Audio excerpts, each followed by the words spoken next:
Well, this is Jim Fetzer, your host, right here on Authentic News on RBN Live, this 15th day of May, 2025. We begin with a notable development, namely that Putin and Trump have decided to skip the Ukraine dialogue in Turkey. I believe this was a good move. I think they would have been highly vulnerable to attacks on their aircraft. U.S. President Donald Trump and his Russian counterpart, Vladimir Putin, will not attend what could be the first direct peace talks between Moscow and Kiev in 3 years, Thursday, today.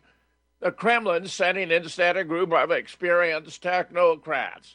Putin Sunday proposed direct negotiations in Istanbul Thursday without any preconditions. Late Wednesday, the Kremlin said the delegation would include Presidential Advisor Vladimir Medinsky and Deputy Defense Minister Alexander Fomin. After the Kremlin delegation announcement, a U.S. official said Trump would not attend, days after saying he was considering the trip.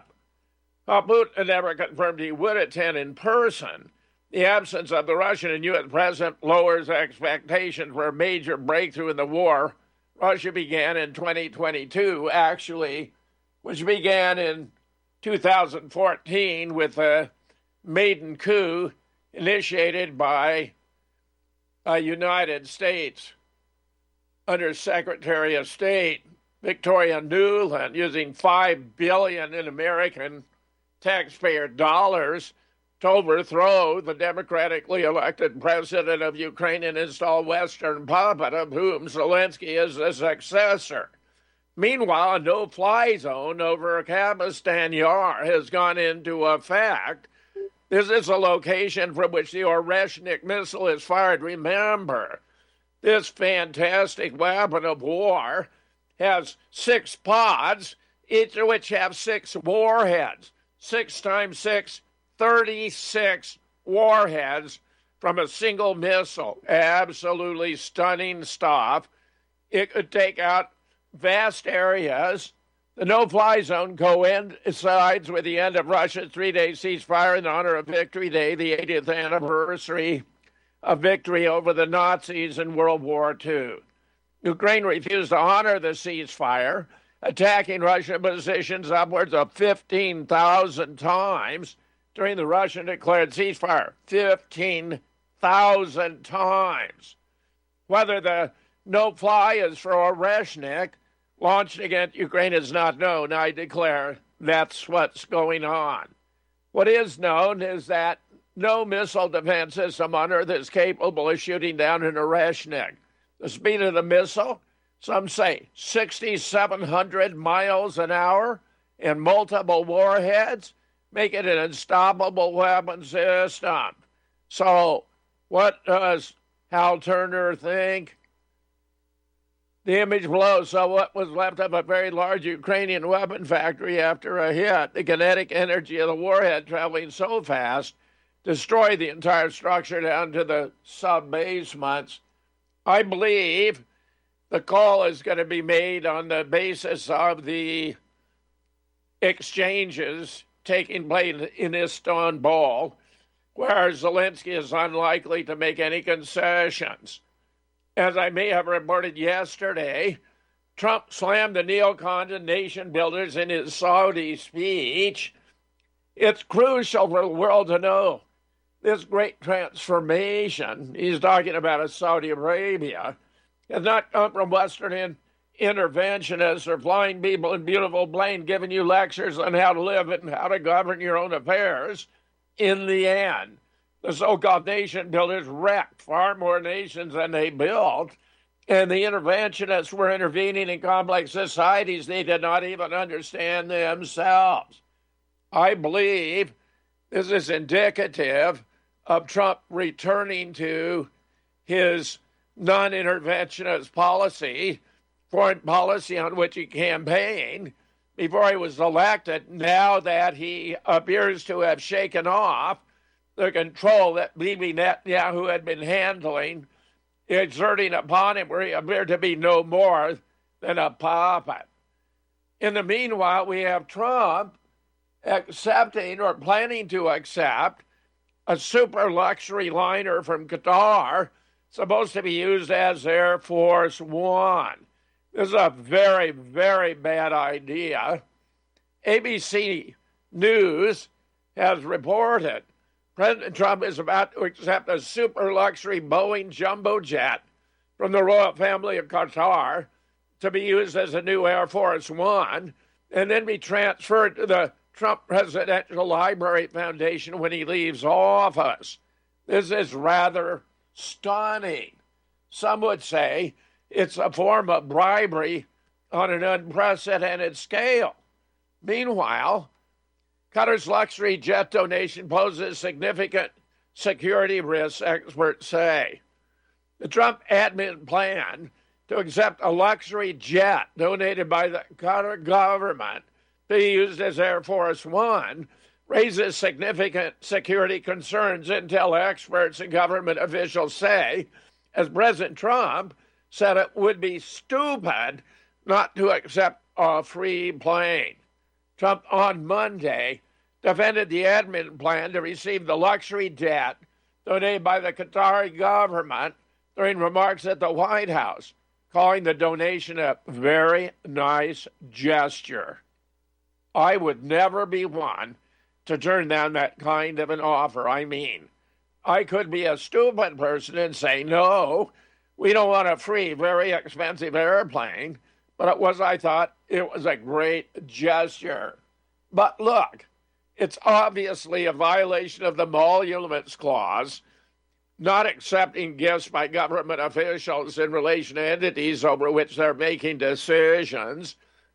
In terms of security risk, how could you know the whole thing wasn't designed to be bugged throughout? How could you know the whole aircraft weren't in a unique design to be a promulgator, sending out messages anywhere within the aircraft? How could you know without taking apart the aircraft and examining every part there were an explosive planted in the plane? And imagine the incredible time and expense that would be involved in ensuring it was secure.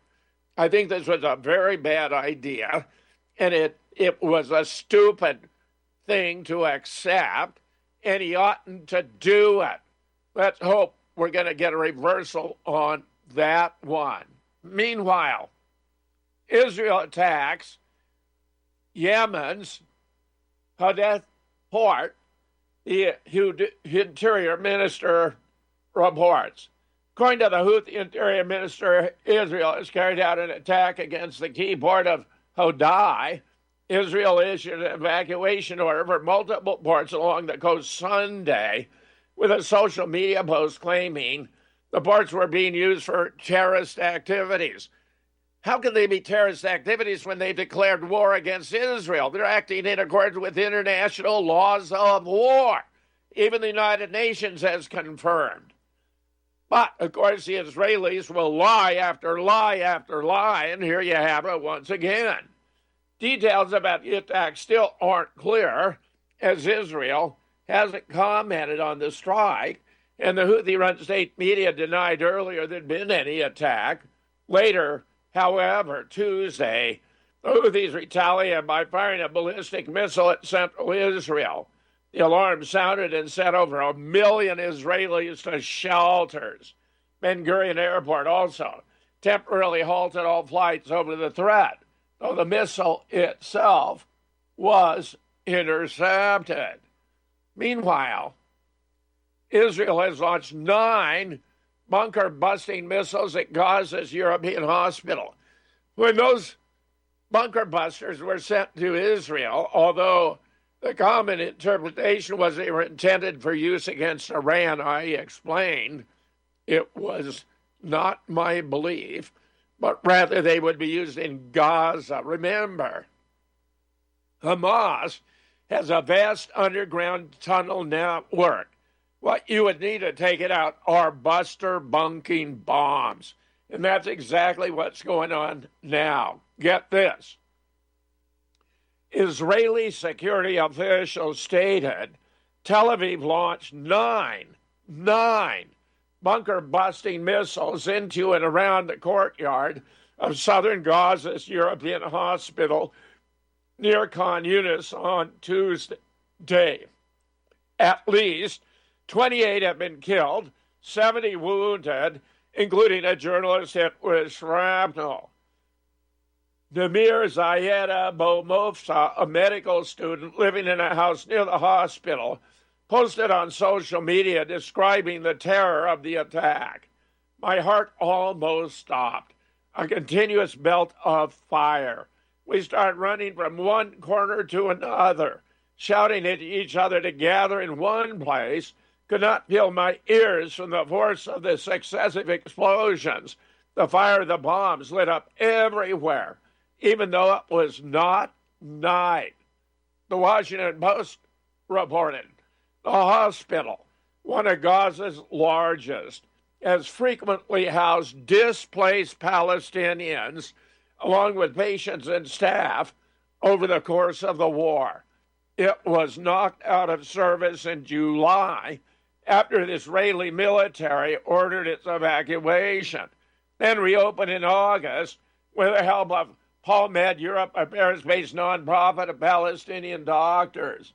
This was a savage act, a war crime, targeting a hospital that's absolutely off the record, that is forbidden under international law.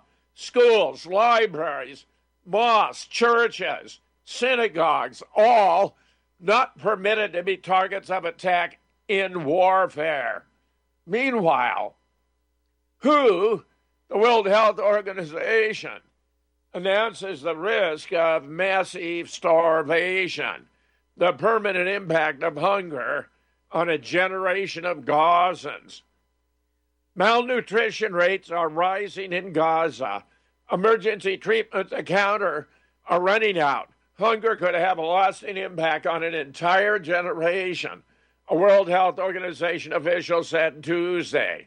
Israel has blockaded supplies into the enclave since early March, when it resumed its devastating military campaign. In a global hunger monitor Monday warned that 500,000 people there face starvation. 500,000 face starvation.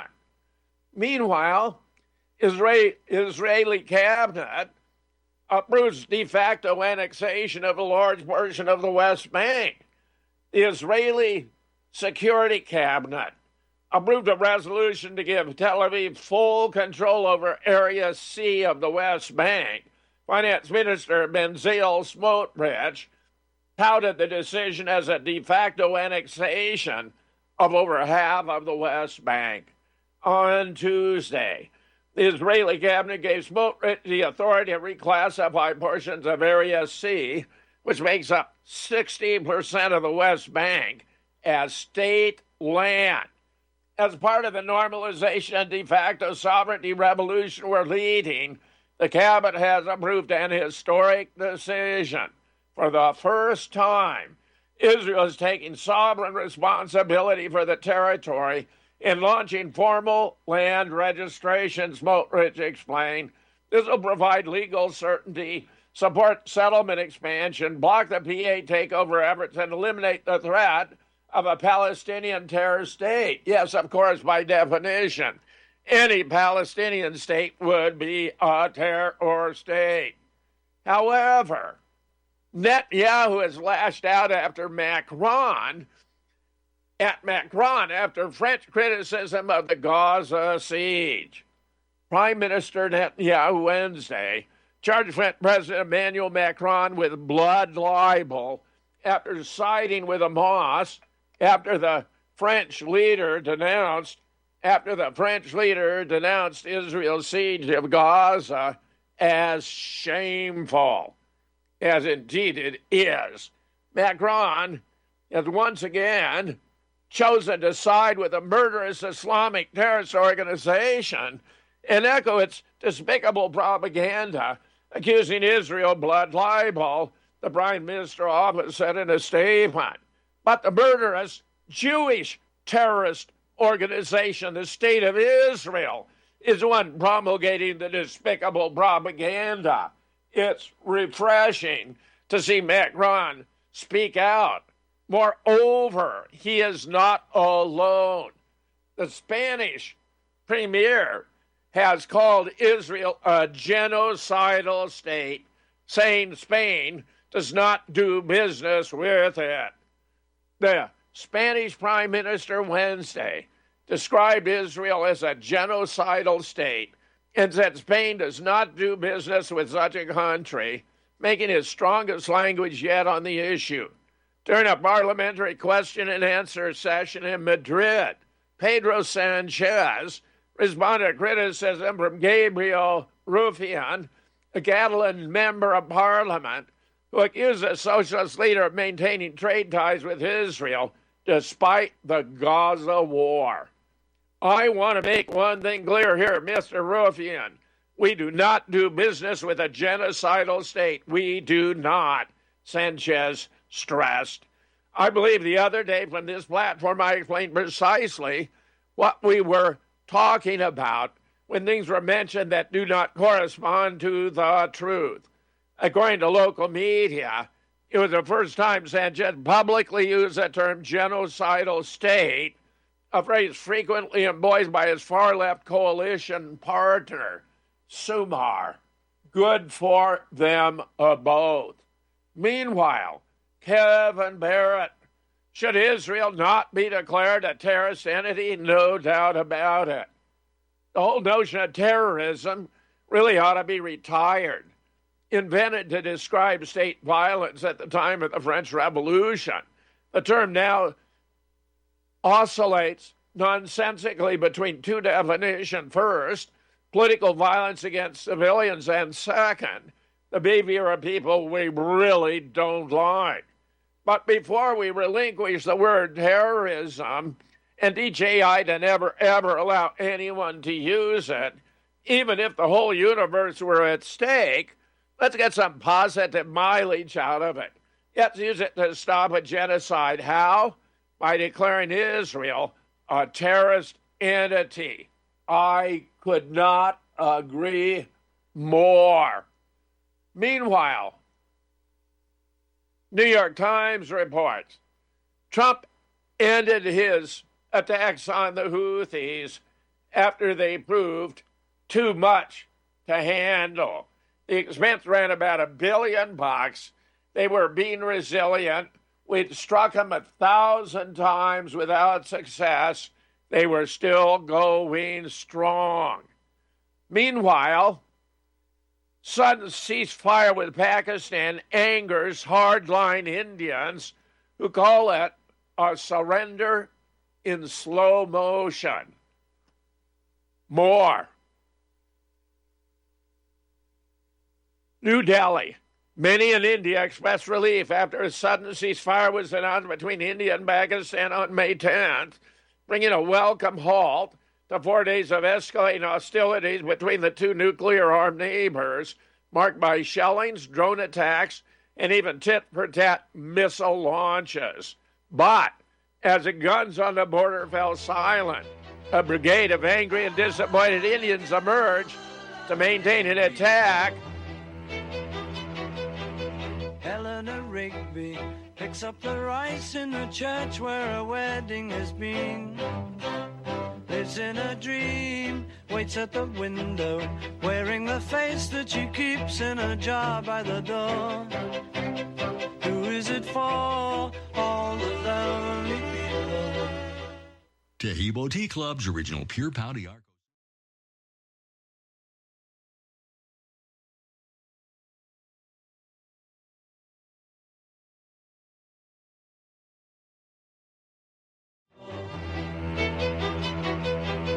Eleanor Rigby picks up the rice in the church where a wedding has been.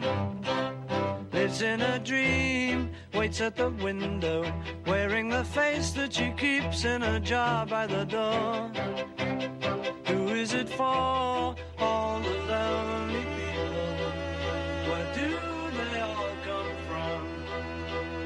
All the lonely people.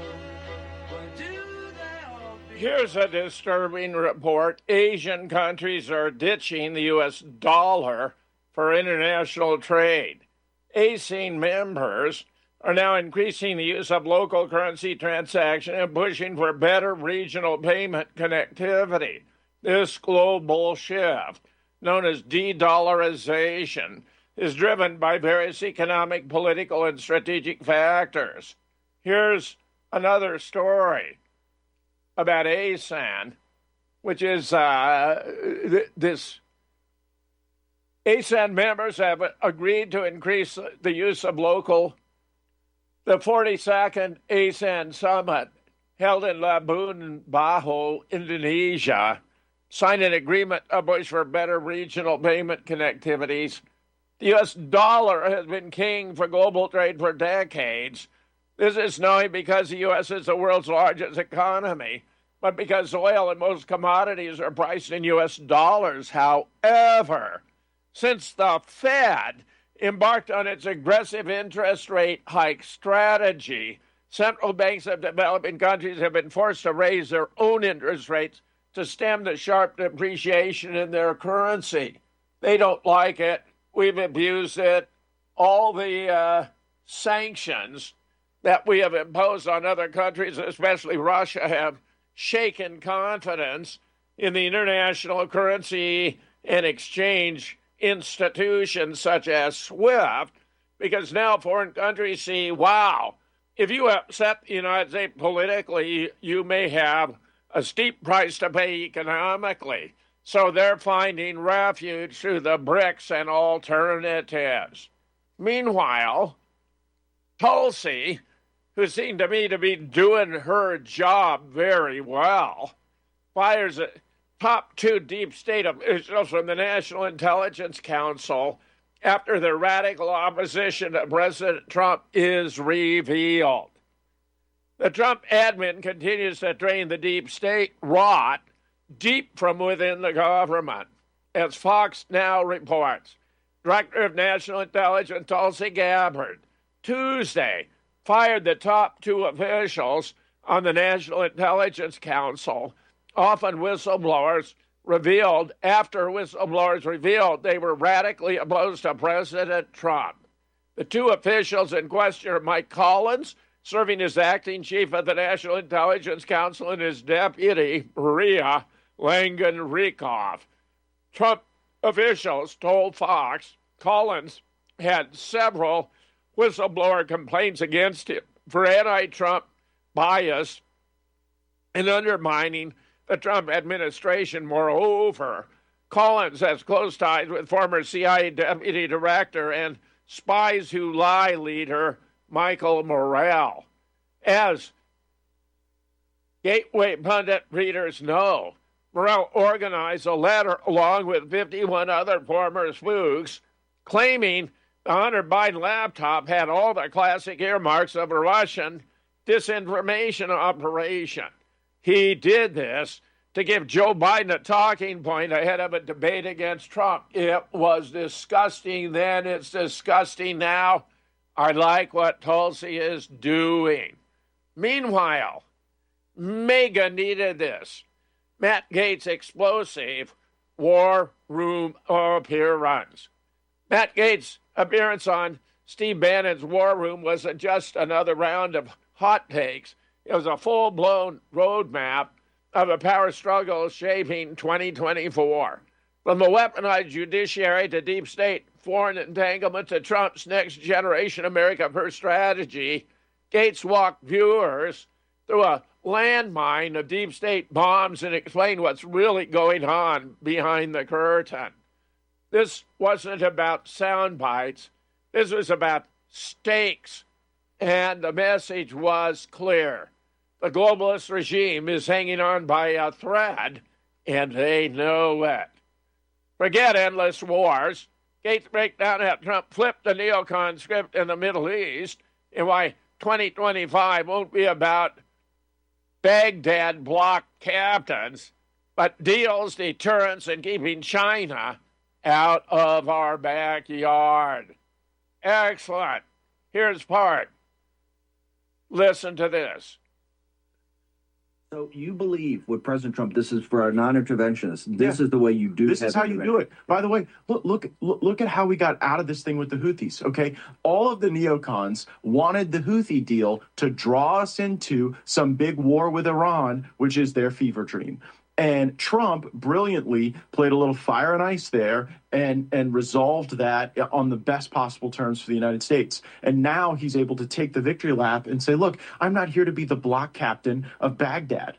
I'm not here to try to figure out how to send a bunch of Western urban planners into Kandahar. I'm here to trade with you. I'm here to sell you our weapons so that you are peaceful with us and interoperable with our ways and not the Chinese or the Russians. And I think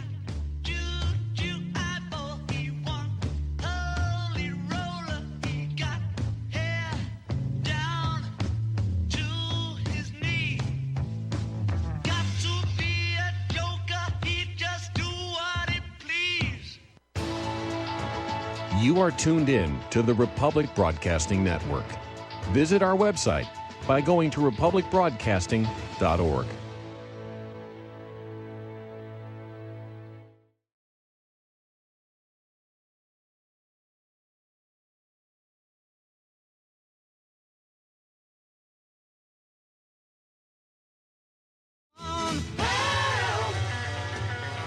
When I was younger, so much younger than today, I never needed anybody's help in any way. But now these days are gone and I'm not so self-assured. Now I find I've changed my mind, I'll open up the doors.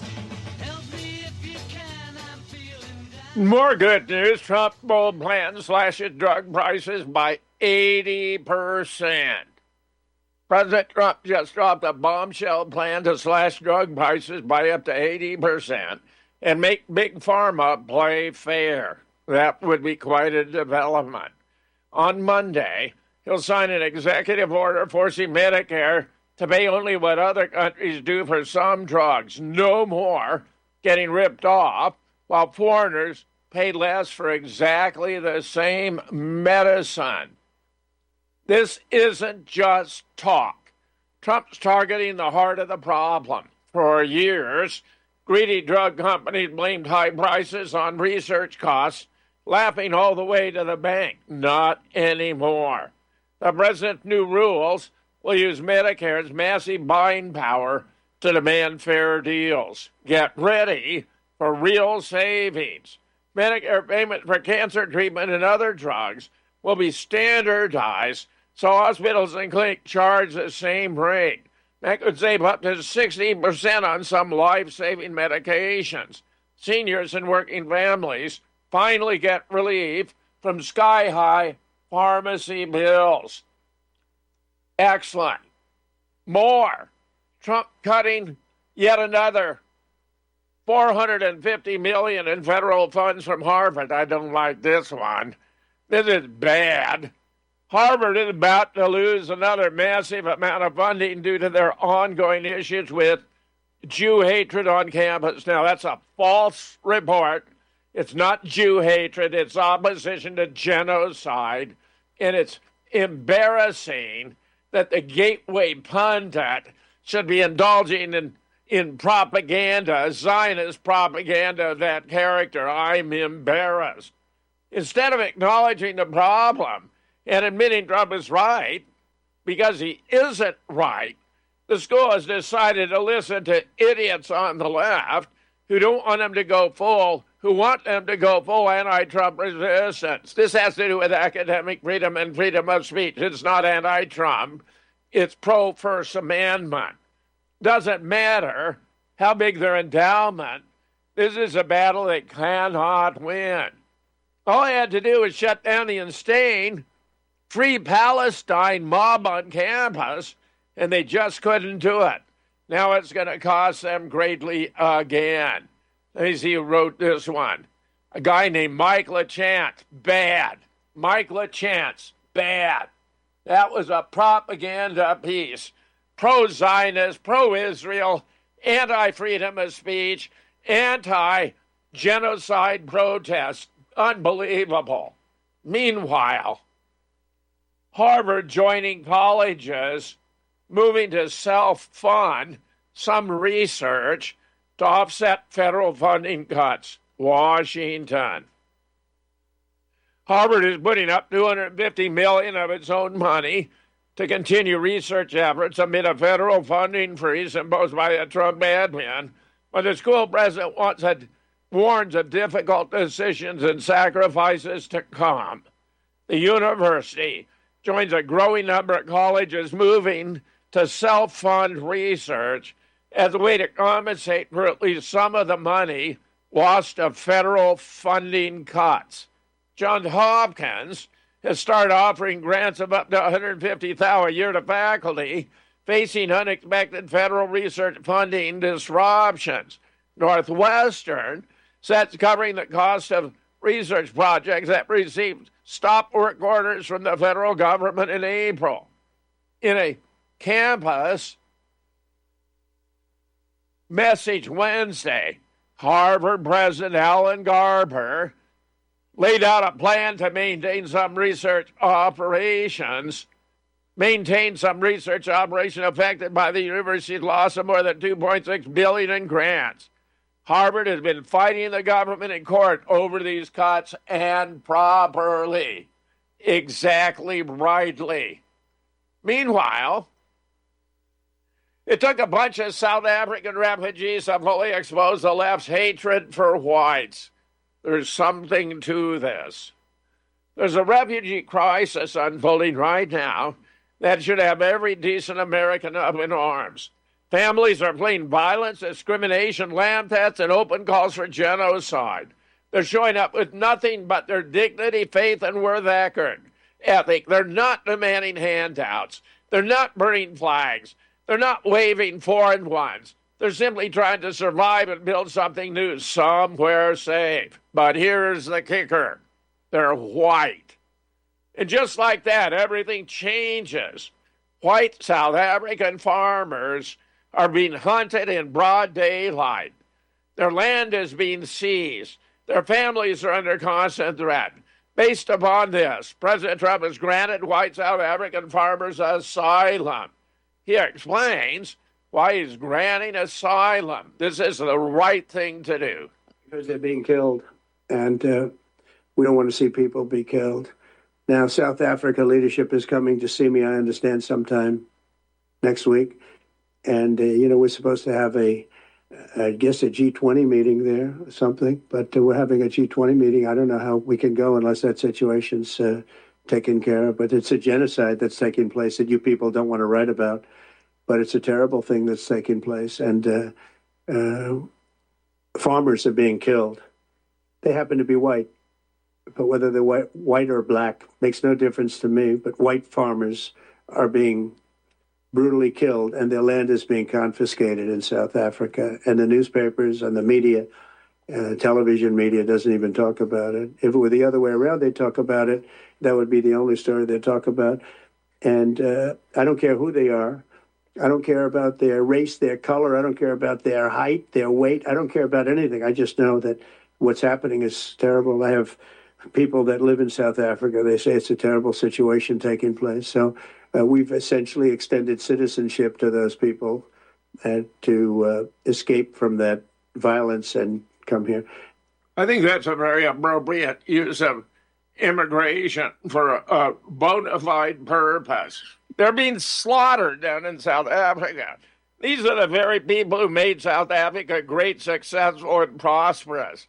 But since black rule has been imposed, the white minority has been hunted down like game. It's disgusting.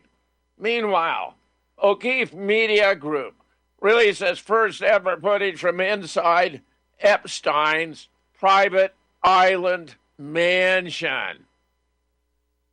The O'Keefe Media Group Tuesday released never-before-seen footage of Jeffrey Epstein's private island mansion. Many of Epstein's crimes were committed on his private island, Little St. James, in the Caribbean. The O'Keefe Media Group released video showing a creepy image of a baby in a sink holding a phallic toy near Epstein's kitchen table. Click here to view the new video.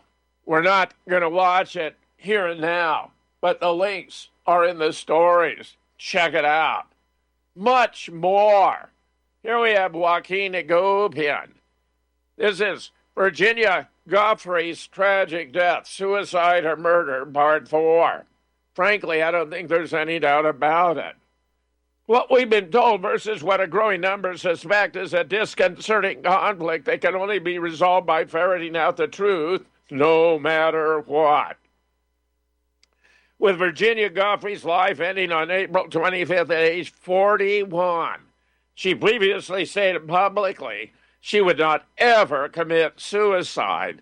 As the most outspoken, boldest victim survivor to expose America's most infamous pedophile, Jeffrey Epstein, her untimely tragic death has spawned a flood of controversial speculation over whether she voluntarily chose suicide, or was involuntarily taken out by murder. My opinion, there is no doubt about it.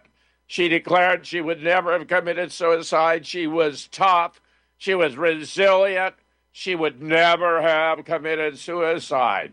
Meanwhile, her father reveals something suspicious.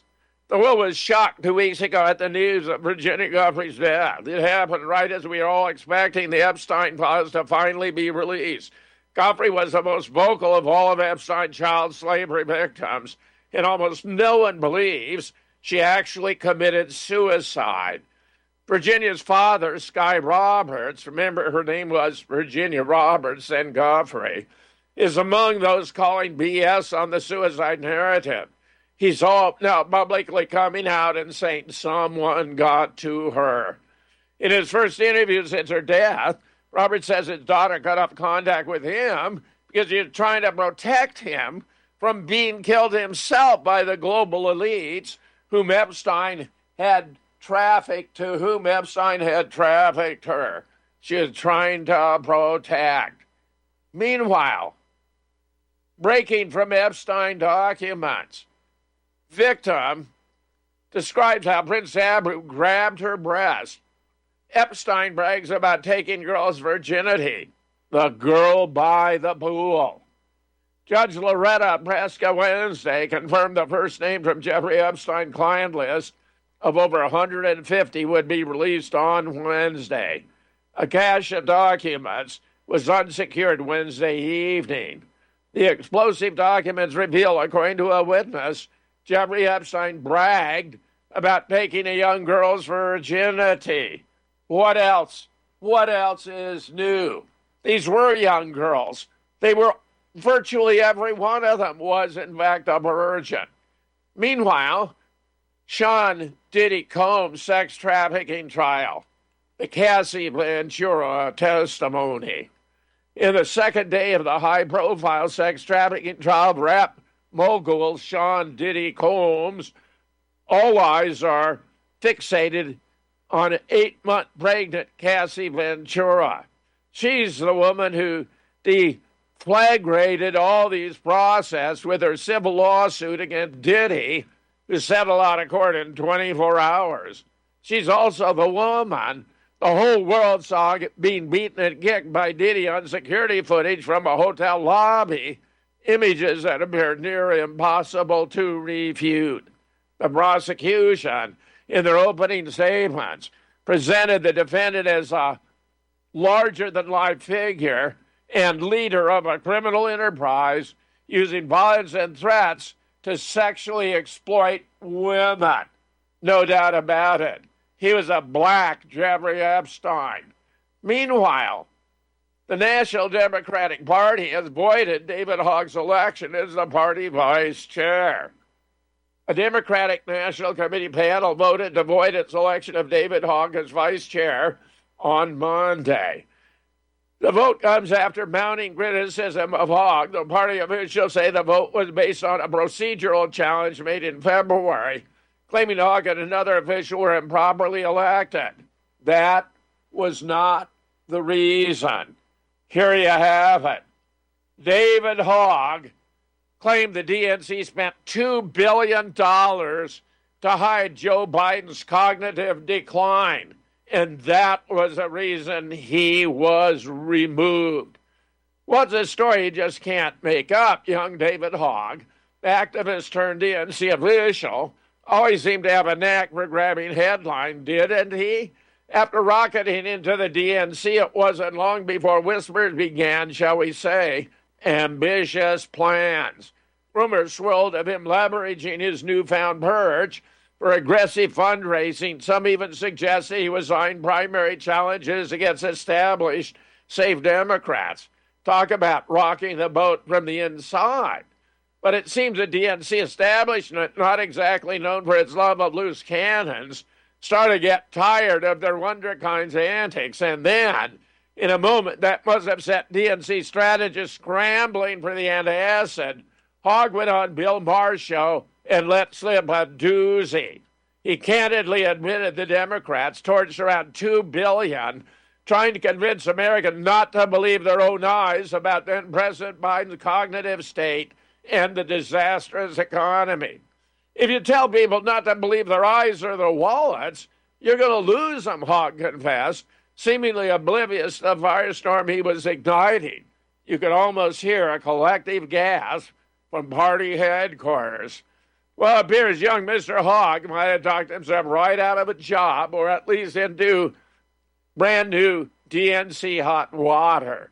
The latest breaking news, the party machine is officially trying to give him the boot. They have done it. A DNC credential committee actually voted to void the result of the party vote that made him a vice chair, along with fellow vice chair Malcolm Kenyatta, no doubt as cover. Meanwhile, Carmelo Anthony will be allowed to graduate from high school even though he's out on bail for murder of Austin Metcalf. Carmelo Anthony will be allowed to graduate from high school while out on bail for the murder of 17-year-old Austin Metcalf in Texas on April 2nd. Anthony fatally stabbed 17-year-old Metcalf in the heart at a track meet in Frisco. He died in the arms of his twin brother. Daily Mail reports the Frisco Independent School District has decided Anthony, also 17, can graduate from Centennial High, according to the killer's spokesman, Dominique Alexander. The district had originally expelled him over the murder charge. They were literally trying to expel him, period, Alexander said. Being expelled would have meant the killer could not graduate. Though he will be allowed to graduate, he'll not be able to attend the real graduation or walk across the stage with his class. Wow. Quite a penalty for stabbing a guy in the heart. Meanwhile, horror. Young man guns down single Colorado grad and 4-time cancer survivor undergoing chemotherapy in her home. A sickening act of violence took the life of a 4-time breast cancer survivor, sending her entire Colorado town into a state of mourning. As 9 News Denver reported Saturday, 49-year-old Jennifer James was undergoing chemotherapy for cancer at her Berthoud home last month when 20-year-old Ebenezer Warku opened fire into her house. A single bullet struck a window, hitting her in the arm and chest, killing her. When I was younger, so much younger than today, I never needed anybody's help in any way. Now these days are gone, I'm not so self-assured. Now I find I've changed my mind, I'll open up the door.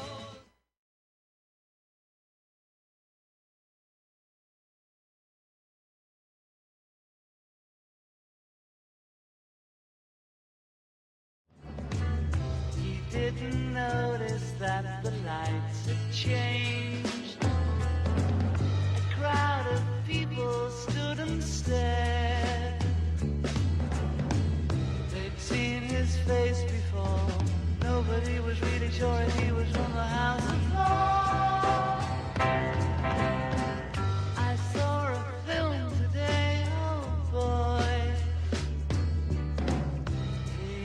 British army had just won the war. A crowd of people turned away. But I just had to... Well, here's a story that is disturbing in multiple dimensions. Out of Canada, if you wonder whether they're going to pull another pandemic, maybe a bird flu pandemic, here's proof that's on their agenda. Breaking. Canada greenlights mass culling, that means killing, of 400 research ostriches despite full recovery from bird flu months ago. Federal court upholds CFIA's reckless cull order, setting a dangerous precedent for the unscientific mass depopulation of genetically important animals. More significantly, these are animals who've had the bird flu and recovered, so they'd be perfect subject to discover antibodies or ways of naturally dealing with the bird flu, which are going to be slaughtered so it cannot happen. Nicholas Holscher, MBH, writes, in March, I interviewed Katie Pasitny of Universal Ostrich and Katie Shields to discuss the alarming implications of the Canadian Food Inspection Agency, CFIA, order to cull 400 research ostriches at Universal Ostrich Farm in British Columbia over bird flu. Here's the headline. Canada orders mass culling of 400 research ostriches over bird flu, refuses to test surviving birds for natural immunity. That is staggering. Here you get a perfect scientific opportunity to study a group of fowl that have been subjected to the bird flu and survived for what it was that enabled them to survive, which they have now done away with, abolished intentionally, have no doubt about it. Universal Ostrich Farm is a research facility focused on studying the unique antibody-producing capabilities of ostriches.